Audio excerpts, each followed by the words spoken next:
that black people should just expect racism because white people are going to stop being that way. There's plenty of people that are still going to be that way. But just because I'm white or we're white doesn't mean that we are. Yes, it does.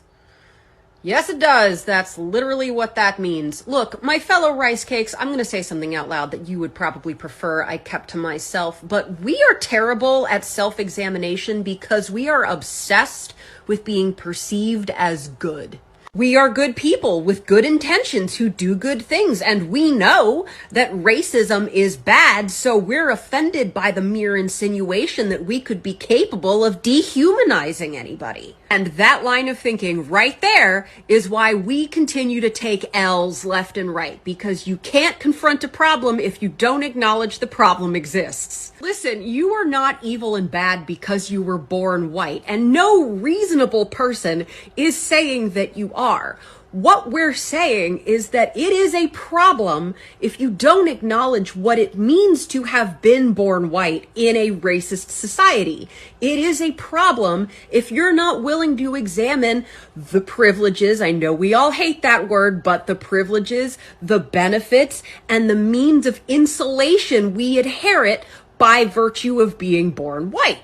And it's not that we can't experience other disadvantages, including some that we may share with Black, Indigenous, and other people of color. We can be discriminated against on the basis of our sexuality, our gender, our physical abilities, our economic status. There are plenty of reasons why a given white person might grow up in a shitty situation. But the color of our skin has never, ever, ever, ever been one of those problems. And if you can't say that out loud, then you're being racist. White folks, we have to disabuse ourselves of this notion that to be racist is to walk around throwing out the N-word left and right. That's not what that means. Racism sleeps. Racism waits. Racism is little things that you don't even know that you're doing until somebody tells you about it after the fact.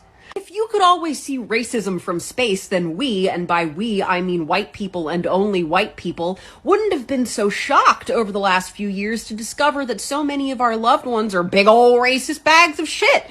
Because one, racism is subtle, it sneaks up on you, it manifests in tiny ways, and two, we never had to interrogate those behaviors because we were insulated by racism. Listen, bigotries of all kinds often manifest unconsciously, by accident, and the only way we can catch it, the only way we can be vigilant, is to rely on other people to let us know and then to build our experience around that knowledge. If you can just get comfortable with the fact that prejudice is an inherent part of the human experience, then getting feedback about it will involve a lot fewer tears and heartbreak.